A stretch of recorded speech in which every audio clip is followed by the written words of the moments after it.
यार संस्कृत सब्जेक्ट, ओ गॉड, मैंने पहले से संस्कृत सब्जेक्ट पढ़ा ही नहीं है। मतलब मैं फर्स्ट ईयर में एक सब्जेक्ट में फेल हो जाऊंगा। यार मुझे नहीं पता संस्कृत सब्जेक्ट कैसे पढ़ूं। ओ गॉड, डॉक्टर बनने के लिए संस्कृत कौन पढ़ता है? Hello everyone, welcome back to my channel. अगर आप मेरे चैनल पर नए हो तो hi, I am Preeti, second year BMS student. Title से तो आपको पता चल गया होगा कि इस वीडियो में मैं आपको बताऊंगी फर्स्ट ईयर बीएमएस में जो संस्कृत सब्जेक्ट है सिलेबस में, संस्कृत के बारे में आपको क्या पढ़ना है, संस्कृत सब्जेक्ट कैसे पढ़ना है, उसमें से कौन से टॉपिक्स ज्यादा मतलब पढ़ने हैं एंड कौन से टॉपिक्स अगर उतने ध्यान से आप नहीं पढ़ोगे तो भी चलेगा। एंड सबसे ज्यादा लोग डर गए होंगे कि संस्कृत सब्जेक्ट क्लियर कैसे करें हम फर्स्ट ईयर में। एंड ऐसे बहुत सारे लोग हैं जिनको 8, 9, 10 स्टैंडर्ड में संस्कृत सब्जेक्ट नहीं था पढ़ने के लिए, पहली बार वो संस्कृत सब्जेक्ट पढ़ने वाले हैं, देखने वाले हैं एंड उनके दिमाग में ऐसे सब चल रहा होगा, यार संस्कृत सब्जेक्ट, ओ गॉड, मैंने पहले से संस्कृत सब्जेक्ट पढ़ा ही नहीं है। मतलब मैं फर्स्ट ईयर में एक सब्जेक्ट में फेल हो जाऊंगा। यार मुझे नहीं पता संस्कृत सब्जेक्ट कैसे पढ़ूं। ओ गॉड, डॉक्टर बनने के लिए संस्कृत कौन पढ़ता है? क्यों उन्होंने इंक्लूड किया? डोंट वरी, ये सारे पैनिक अटैक्स आपको आते होंगे, बट मैं हूं ना यहाँ पे आपको हेल्प करने के लिए। आप सब लोगों को हेल्प करने के लिए मैं ये वीडियो बनाने वाली हूँ एंड 1000% ये वीडियो आपको हेल्प करेगा एंड आप फर्स्ट ईयर में संस्कृत सब्जेक्ट क्लियर कर जाओगे अगर मैं इस वीडियो में जो भी चीजें बता रही हूँ वो सारी चीजें आप पढ़ोगे तो। एंड फर्स्ट ऑफ ऑल, जैसे बचपन से मराठी बोलते हैं, हिंदी बोलते हैं, वैसे अगर हम संस्कृत लैंग्वेज की प्रैक्टिस करेंगे तो संस्कृत लैंग्वेज भी हमें यूं आ जाएगी। So don't worry about that. And रही बात फर्स्ट ईयर में संस्कृत सब्जेक्ट क्लियर करने की, तो उसके लिए मैं इस वीडियो में जितने टॉपिक्स बोल रही हूँ बस उतने टॉपिक्स आपको पढ़ने हैं एंड आप संस्कृत में बस पास में डिस्टिंक्शन लाओगे। So without any further do, let's get into the video. Sanskrit के बारे में मैं आपको पेपर पैटर्न के मतलब अकॉर्डिंग टू पेपर पैटर्न ही बताऊंगी कैसे पढ़ना है। तो फर्स्ट ऑफ ऑल हम देखते हैं संस्कृत का एक ही पेपर होता है एंड वो होता है 90 मार्क्स का। पास होने के लिए आपको कम से कम स्कोर करने हैं 45 मार्क्स। उसके लिए पहले तो अगर आप एलएक्यूज पे फोकस करोगे तो बहुत ज्यादा मार्क्स आप स्कोर कर सकते हो पेपर में। एलएक्यूज मतलब लॉन्ग आंसर क्वेश्चंस एंड हमें 4 एलएक्यूज होते हैं, उसमें से 3 अटेम्प्ट करने हैं, ईच ऑफ 15 मार्क्स, तो हो गए 45 मार्क्स। एंड अगर आप एलएक्यूज की प्रिपरेशन करते हो तो बहुत ग्रॉस मार्क्स आप कवर कर सकते हो एंड स्कोरिंग के लिए अच्छा रहेगा। तो पहले मैं आपको सजेस्ट करूंगी आप एलएक्यूज पे फोकस कीजिए। संस्कृत में जो 4 एलएक्यूज है वो बार बार पूछते हैं, उनकी प्रिपरेशन तो आपको करनी ही करनी है। वो 4 एलएक्यूज कौन से है? संधि हो गया, उसके बाद में समास पूछते हैं, एक होता है अध्याय पे एंड एक होता है स्टोरी राइटिंग एंड उसके साथ एक छोटा सा एक क्वेश्चन होता है 7 या फिर 8 मार्क्स का। तो ये 4 क्वेश्चंस है जो आपको करने ही है। उसमें से 3 एलएक्यूज 100% पूछते हैं वो हर साल, तो आपके 3 एलएक्यूज की प्रिपरेशन इजीली हो जाएगी। 4 एलएक्यूज पे फोकस करने की बजाय आपको जो भी 3 एलएक्यूज इजी लगते हैं उन पे फोकस कीजिए, तो आप ज्यादा अटेंशन दे पाओगे एंड आपकी प्रिपरेशन भी बहुत अच्छे से हो जाएगी। तो मैं आपको अभी एक एक क्वेश्चन डिटेल में समझाऊंगी आपको क्या क्या पढ़ना है। फर्स्टली हम लेते हैं संधि। तो अच संधि, हल संधि और विसर्ग संधि, ये 3 संधि हमें पढ़ने के लिए है। क्वेश्चन कैसे होता है, कभी कभार बहुत रेयरली वो पूछते हैं कि अच संधि एक्सप्लेन करो 15 मार्क्स के लिए, या फिर हल संधि जैसे कि एक सेपरेट संधि पूछेंगे। But most of the time वो कैसे पूछते हैं, रैंडमली अच संधि के 1-2 सूत्र देंगे, हल संधि का 1 सूत्र देंगे, ऐसे करते हैं। एंड अभी तो एग्जामिनर्स थोड़े ज्यादा स्मार्ट हो गए क्योंकि हम अभी स्मार्ट जनरेशन है, उसकी वजह से हमें प्रिपेयर्ड रहना होगा एग्जाम के लिए। तो आपको सारे सूत्र करने हैं एंड मोस्टली अभी वो रैंडमली ही सूत्र देते हैं। तो उसके लिए भी आई गेस अच संधि में 29 ऐसे सूत्र है, हल संधि में भी 20 सूत्र है, तो वो सारे सूत्र आपको नहीं करने हैं। मैं आपको यहाँ पे डाल दूंगी पिक, उतने ही सूत्र आपको करने हैं। जैसे कि अच संधि के 29 सूत्र है तो उसमें से 8 सूत्र है जो बहुत इंपॉर्टेंट है, बस उतने सूत्र आप करके जाओगे तो वही एग्जाम में पूछते हैं, तो आपको इजी रहेगा पढ़ने के लिए। देखो मैंने आसान कर दिया ना आपको संस्कृत पढ़ना। उसकी तीनों संधि के मैं यहाँ पे पिक डालती हूँ, आप वीडियो पॉज कीजिए एंड वो राइट डाउन कीजिए। एंड अभी तक अगर आप बस वीडियो देख रहे हैं एंड नोटबुक नहीं ली है तो फटाफट से वीडियो पॉज कीजिए, पहले नोटबुक एंड पेन लीजिए, मैं जो भी चीजें बोल रही हूँ वो नोट डाउन कीजिए, तो आपको बाद में भी समझ आएगा मैं क्या बताती थी, मतलब क्या बता रही थी। अच संधि, हल संधि, विसर्ग संधि के इंपॉर्टेंट जितने सूत्र मैं बोल रही हूँ उतने सूत्र आपको अच्छे से लर्न करने हैं। ठीक है। अभी उसकी पढ़ाई कैसे करनी है कि सूत्र में भी 3 पार्ट्स है कि पहला है वृत्ति, उसके बाद में अर्थ एंड तीसरा है एग्जाम्पल्स। तो वृत्ति तो संस्कृत में होती है पूरी, तो वो तो आपको रट लेनी है। उसके बाद में मीनिंग जो है वो मीनिंग आपको समझ लेना है, तो आप मीनिंग लिख सकते हो। एंड एग्जाम्पल्स, तो कम से कम 2 एग्जाम्पल्स लिखो। तो अगर आप एक एग्जाम्पल कुछ गलत भी लिखते हो तो भी चलेगा, मतलब एक एग्जाम्पल एक्स्ट्रा लिखोगे तो आपको उसका 1 मार्क मिल जाएगा। बेसिकली मेरी तबीयत थोड़ी खराब है तो please bear with my voice. And संधि के क्वेश्चन का मतलब संधि के एलएक्यू का एक आपको एडवांटेज क्या होता है कि संधि ऐसा है कि वृत्ति अगर आप सही लिखोगे, उसका मीनिंग सही लिखोगे एंड एग्जाम्पल लिखोगे तो आपको आउट ऑफ मार्क्स देने पड़ेंगे एग्जामिनर्स को। इसलिए अगर आप ये एलएक्यू करते हो तो आपको 100% आप जितनी मेहनत करोगे उसके रिटर्न में मार्क्स मिलने की गारंटी है। तो ये क्वेश्चन तो आपको करना ही है अच्छे से। सो संधि का क्वेश्चन जरूर कीजिए। एंड उस पे एक 5 मार्क्स का एसएक्यू भी पूछा जाता है कभी कभार, तो आप एलएक्यूज की प्रिपरेशन करते करते एसएक्यूज की भी प्रिपरेशन कर रहे हो। Okay, so moving towards next LAQ, वो है अध्याय। तो बेसिकली उसके लिए आपको कौन सा बुक रेफर करना है, तो ये जो ग्रीन कलर का है वैसुसा वैद्यकीय सुभाषित माला, वो बुक आपको रेफर करना है। तो आपको बस 10 अध्याय पढ़ने हैं। एंड उसका एलएक्यू आपको कैसे लिखना है, तो जो भी अध्याय है वो हर एक अध्याय में उन्होंने एक टॉपिक कवर किया। जैसे कि अगर स्नान विधि विज्ञानियम है तो स्नान के बारे में सारी उन्होंने इन्फॉर्मेशन बताई है। तो आपको हर एक टॉपिक, हर एक अध्याय अच्छे से पढ़ना है, उसको समझना है, उसकी कोर कंटेंट जो है उनको क्या बताना है आपको, वो सारी इन्फॉर्मेशन आपको ग्रैब करनी है। एंड उसका एलएक्यू लिखने के लिए हर एक अध्याय में से आपको 3 श्लोक लर्न करने हैं। एंड यस, सो 10 अध्याय है तो 10 में से 3 मतलब 10 into 3 30 श्लोक आपको बेसिकली लर्न करने हैं, वो एग्जाम में लिखने पड़ेंगे।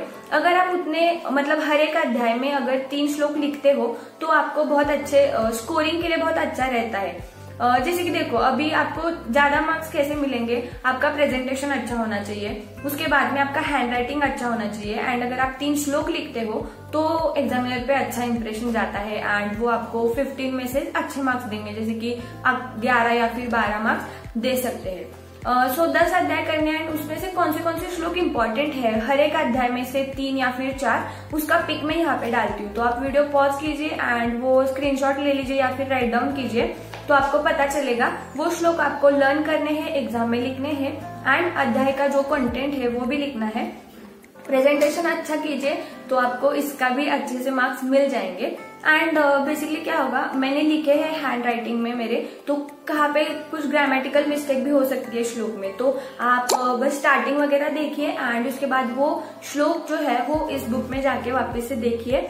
तो उसमें से देखिए, क्योंकि आप अगर कोई मिस्टेक होगी मेरी ग्रामेटिकल तो वो आप कैरी ऑन करोगे तो आपका लॉस हो सकता है एग्जाम में, एंड मैं नहीं चाहती आपका लॉस हो। सो यस, तो इस तरह आप ये अध्याय का एलएक्यू भी प्रिपेयर कर सकते हो एंड इसके 15 मार्क्स भी आप सिक्योर कर सकते हो। एंड और एक बात, मतलब आप बोलोगे कि 10 अध्याय है तो इसमें भी आपको मैं इजी कर देती हूँ। 10 अध्याय में से सारे अध्याय एलएक्यू को नहीं पूछते, क्योंकि कुछ अध्याय है जो बहुत छोटे हैं, तो 15 मार्क का कंटेंट होता ही नहीं है आंसर का। तो उसके लिए 4 अध्याय है जो वो ज्यादा रिपीटेडली पूछते हैं, जैसे कि अंतर्बाह्य शौच हो गया, फिर व्यायाम विज्ञानियम, स्नान विधि अध्याय एंड और एक अध्याय है, यहाँ पे मैं आपको मतलब लिख देती हूँ, नोट करती हूँ, तो वो अध्याय आप अच्छे से कीजिए। जो भी लॉन्ग है ना अध्याय, वो बेसिकली आपको लेके उसके लिए प्रिपेयर करने हैं। ज्यादा छोटे होंगे तो मत कीजिए, बट फिर भी नो रिस्क। सो 10 ही अध्याय है। ओके, सो अभी हम देखते हैं नेक्स्ट एलएक्यू। नेक्स्ट एलएक्यू है समास। ऑनेस्टली मैं बताऊं, मैंने ये क्वेश्चन स्किप किया था, तो इसके बारे में ज्यादा डिटेल में मैं आपको नहीं बता पाऊंगी, तो पर फिर भी मैं यह बताती हूँ कि कौन से समास है, मतलब कौन से क्वेश्चंस है वो रिपीटेडली पूछे थे उन्होंने। तो व्याधिकरण तत्पुरुष समास, अव्ययी भाव समास एंड द्वंद्व समास, ये तो वो बहुत बार पूछते हैं एलएक्यूज के लिए, तो ये तो आपको अच्छे से प्रिपेयर करने ही है। आप बेटर की सीनियर्स को या फिर आपके जो संस्कृत टीचर्स है उनको पूछिए, तो वो आपको अच्छा गाइड कर सकेंगे, क्योंकि मैं नहीं चाहती आपका लॉस हो। Okay, so now moving towards next LAQ, वो है स्टोरी का। बेसिकली स्टोरी के लिए आप टीचर्स से या फिर सीनियर्स को पूछिए, वो बुक्स आपको बताएंगे कि कौन सा रेफर करना है। एंड उसमें से आपको बस 5 स्टोरीज है वो अच्छे से लर्न करनी है। बट वो क्वेश्चन कैसे लिखना है, तो स्टार्टिंग में आपको एक श्लोक लिखना होगा, बीच में स्टोरी लिखनी है एंड एंड में एक श्लोक लिखना है। तो वो कौन से श्लोक है हर एक स्टोरी का, वो मैं आपको यहाँ पे पिक डालती हूँ, तो वो श्लोक आपको आप स्क्रीनशॉट ले लीजिए या फिर नोट डाउन कीजिए। तो वो श्लोक आपको लर्न करने हैं एंड वो श्लोक अगर आप लिखेंगे तो वो आपको यार मैं कितनी बार वो बोल रही हूँ। तो अगर आप श्लोक लिखेंगे तो अच्छे मार्क आप स्कोर कर सकते हो स्टोरीज में। स्टोरी आपको पूछी जाती है 7 या फिर 8 मार्क्स को, तो उसके साथ एक और क्वेश्चन पूछेंगे 7 या फिर 8 मार्क्स का। तो वो बेसिकली ऐसे होता है कि सप्त कला हो गया या फिर सप्त त्वचा या फिर प्रकृति, वात प्रकृति, पित्त प्रकृति, कफ प्रकृति, ऐसी कोई तो एक प्रकृति पूछेंगे एक्सप्लेन करने के लिए, या फिर भाषांतर ट्रांसलेशन। तो आप पूछेंगे यार ट्रांसलेशन कैसा, एक संस्कृत का पैराग्राफ देंगे वो एंड उसको आपको ट्रांसलेट करना है मराठी में एंड उसके लिए या फिर जो लोग आई डोंट नो मतलब हिंदी में कर सकते हो या नहीं, फिर आप स्टोरी का LAQ भी अच्छे से प्रिपेयर कर सकते हो एंड 15 मार्क्स सिक्योर कर सकते हो। तो इस तरह हमारी LAQs की प्रिपरेशन हो जाती है। सो अभी हम देखते हैं 5 मार्क्स के SAQs।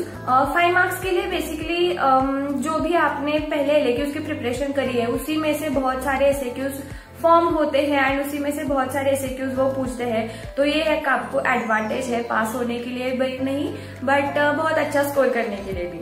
तो संधि में से वो जैसे कि हमें तोष चुनाश चूह जो सूत्र है वो सूत्र 5 मार्क्स के लिए पूछा गया था, उदाहरण से स्पष्ट कीजिए। तो ऐसे सेपरेट एक सूत्र वो पूछ सकते हैं, बस 5 मार्क्स के लिए एक सूत्र पूछेंगे और आपको 5 मार्क्स मिलेंगे। इससे इजी और क्या हो सकता है बताओ। और आप बोलते हो संस्कृत सब्जेक्ट डिफिकल्ट है, नहीं आसान है, ठीक है। संधि में से कोई भी रैंडम एक सूत्र वो पूछ सकते हैं या फिर कभी कभार 2 भी दे सकते हैं एंड वो 5 मार्क्स के लिए एक्सप्लेन करने के लिए आता है। तो जो भी इंपॉर्टेंट सूत्र मैंने बताए हैं वो सारे सूत्र आपको अच्छे से करने हैं। उसके बाद में जो भी अध्याय एंड स्टोरी में जो श्लोक हमने करे थे वो श्लोक, बट मैंने तो अध्याय में 3 इंपॉर्टेंट श्लोक आपको बताए बस, बट अध्याय में बहुत सारे श्लोक है तो वो सारे श्लोक आपको एक बार देख लेने हैं, क्योंकि वो जो 3 श्लोक आप हर एक अध्याय के करने वाले हो वो तो आप लिखने वाले हो, बट एग्जाम में कौन से श्लोक वो पूछेंगे वो नहीं पता। क्वेश्चन ऐसे पूछते हैं वो रैंडमली कोई भी श्लोक देंगे एंड आपको ससंदर्भ स्पष्ट करो। उसके लिए आपको क्या करना है, जब भी आप अध्याय पढ़ रहे हो, वैद्यकीय सुभाषित माला पढ़ रहे हो, वो अच्छे से पढ़नी है। हर एक श्लोक का मीनिंग देखना है, हर एक वर्ड का मीनिंग देखना है, ताकि जब भी एग्जाम में कोई रैंडम अगर श्लोक आ जाएगा तो आप अच्छे से उसको एक्सप्लेन कर सकोगे। तो आपको ध्यान देके वैद्यकीय सुभाषित माला अच्छे से पढ़नी है। एंड यस, हम डॉक्टर बनने वाले हैं तो आपको हार्डवर्क में कोई कमी नहीं छोड़नी चाहिए, ऐसे मुझे लगता है। Shortcut, no shortcuts for success, ठीक है। एंड संदर्भ एक्सप्लेन करो ऐसा पूछते हैं वो, तो संदर्भ कैसे, मतलब अगर कोई एक श्लोक आपको स्नान विद्या अध्याय में से वो डालेंगे तो आपको वो समझ आना चाहिए कि ये जो श्लोक है वो स्नान विद्या अध्याय से है, तो आपको संदर्भ लिखना है कि ये पर्टिकुलर श्लोक इस अध्याय में से है एंड 1-2 सेंटेंसेस अध्याय के समरी के बारे में लिखनी है एंड उसके बाद में आपको वो श्लोक का एक्सप्लेनेशन करना है, ट्रांसलेशन करना है। तो ऐसे आपको ये SAQ प्रिपेयर करना है। उसके बाद में आपको जो भी अध्याय है 10 अध्याय है उसमें से सब टॉपिक्स है, कुछ सब टॉपिक्स है जैसे कि स्नान विधि हो गए या फिर सप्त स्नान हो गए, सप्त त्वचा हो गए, मृगया ये हॉन्टिंग का टाइप हो गया, या फिर अश्विनी कुमार और शौच विधि, ऐसे कुछ टॉपिक्स है मैं यहाँ पे डालती हूँ आपको। तो वो टॉपिक्स पे भी वो SAQs पूछते हैं 5 मार्क्स के लिए। आपको क्या करना होगा, ऐसे प्रीवियस पेपर्स देखो एंड प्रीवियस ईयर के पेपर्स में से आपको पता चल जाएगा अगर आप एनालिसिस करोगे तो कि कौन से ऐसे टॉपिक्स है जो अध्याय में से वो SAQ के लिए पूछते हैं। तो वो टॉपिक्स आपको जब अध्याय आप लर्न करते हो तो वहां पे ज्यादा अच्छे से ध्यान देके पढ़ना है ताकि आप एग्जाम में उसका आंसर लिख सको। एंड मैं यहाँ पे ऐड भी कर दूंगी तो आपको वो इजी रहेगा, बट बस उतने टॉपिक्स नहीं करने हैं, सारे अध्याय इसके लिए आपको अच्छे से करने पड़ेंगे। तो ऐसे आपको लॉजिक से पढ़ना है, ठीक है। सो दैट्स वाई मैं बोलती हूँ संस्कृत पढ़ना बहुत इजी है एंड बेसिकली स्कोर करना। मूविंग टुवर्ड्स नेक्स्ट, जो हमारा पहला संज्ञा प्रकरण है, संज्ञा प्रकरण में हलन्त्यम सूत्र हो गया या फिर माहेश्वरी सूत्र है। माहेश्वरी सूत्र थोड़ा डिफिकल्ट है, मतलब कुछ लोगों को डिफिकल्ट जाएगा लर्न करने में, बट कोई नहीं, कोई सॉन्ग की ट्यून लगा दो या फिर हर एक पर्सन का अलग अलग होता है पढ़ने का तरीका, चीजें याद करने का। तो आपको जो इजी लगती है वैसे माहेश्वरी सूत्र तो आपको लर्न करना ही है, क्योंकि वो 3 मार्क्स या फिर 5 मार्क्स को पूछते ही है। तो इट्स बेटर कि अगर आप वो करते हो। एंड संज्ञा प्रकरण में भी कुछ इंपॉर्टेंट टॉपिक्स है, वो यहाँ पे मैं 5 मार्क्स के सभी इंपॉर्टेंट टॉपिक्स का मतलब यहाँ पे पिक मैं आपको डाल दूंगी, तो वो आप स्क्रीनशॉट ले लीजिए। उसके साथ साथ प्रकृति के बारे में भी वो SAQ कभी कभार पूछते हैं 5 मार्क्स के लिए। करण कारक जो है वो बहुत इंपॉर्टेंट है, उसमें एक क्वेश्चन हर साल होता है, तो वो भी टॉपिक अगर आप देखोगे तो अच्छा रहेगा। एंड कुछ क्वेश्चंस है जैसे कि सप्तकला, सप्तत्वचा, प्रकृति, वो सारे टॉपिक्स वो बार बार उन टॉपिक्स पे क्वेश्चंस पूछते हैं, तो अगर आप प्रीवियस ईयर के पेपर्स एनालिसिस करोगे तो आपको अच्छे से समझ आ जाएगा। ओके, सो अभी हम देखते हैं 3 मार्क्स के SAQs। 3 मार्क्स के SAQs में वो आपको शब्द के चार्ट करने पड़ेंगे, जैसे कि देवः, देव, वन, माला हो गया, या फिर युष्मत सर्वनाम है। एंड धातु को हम डिफरेंट प्रत्यय लगाते हैं वर्तमान काल में, भूतकाल में, भविष्य काल में, तो उसके जो चार्ट्स है वो पूछते हैं 3 मार्क्स के लिए। वो चार्ट्स आपको लर्न करने पड़ेंगे एंड वो बहुत सारे चार्ट्स है, तो ऑब्वियसली वो चार्ट्स एक दिन में तो नहीं होंगे। बट मैं आपको क्या सजेस्ट करूंगी, संस्कृत में बाकी और बहुत सारे टॉपिक्स है जिसपे आप कम एनर्जी एंड कम समय में करके ज्यादा मार्क्स कमा सकते हो, बट ये चार्ट्स बहुत इंपॉर्टेंट है।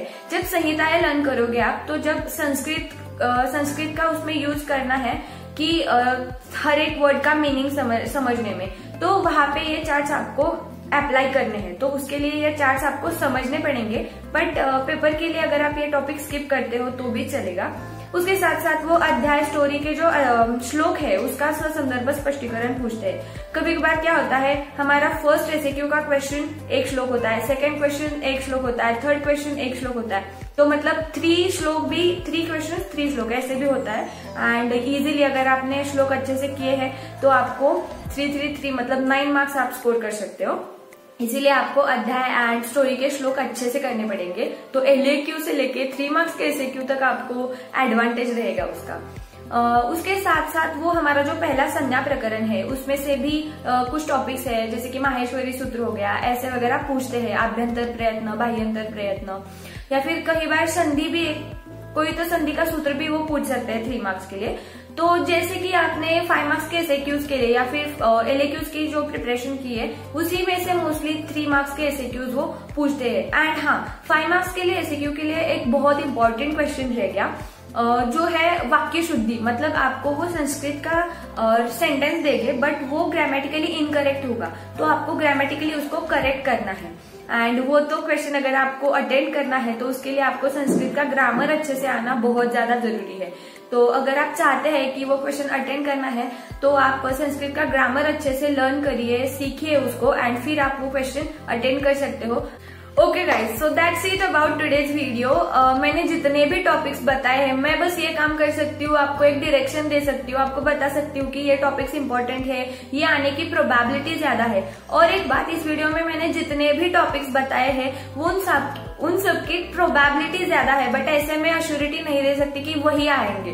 तो आप मतलब समझ लो कि आपको सब करना है बट उन टॉपिक्स पे ज्यादा फोकस करना है, ठीक है। एंड वो सारे टॉपिक्स बस मैं आपको बता सकती हूँ, बट अभी जाके बुक ओपन करके उस पर वर्क तो आपको ही करना पड़ेगा, एंड डेफिनेटली मैं रिप्लाई करूंगी। उसके साथ साथ आई होप मैंने इस वीडियो में जो भी इन्फॉर्मेशन दी है वो आपको हेल्पफुल लगी हो। बहुत एनालिसिस करने के बाद ये टॉपिक्स निकाले हैं, तो या ये go through the video, go through the syllabus. Okay, तो अगर आपको ये वीडियो अच्छा लगा है तो वीडियो को लाइक जरूर कर देना, एंड कैसा लगा है उसके कमेंट करना मत भूलिए। उसके साथ साथ आपके लिए गुड न्यूज है कि गवर्नमेंट BMS कॉलेज कैसा होता है उसके कॉलेज टूर का वीडियो जल्द ही मेरे चैनल पे आएगा।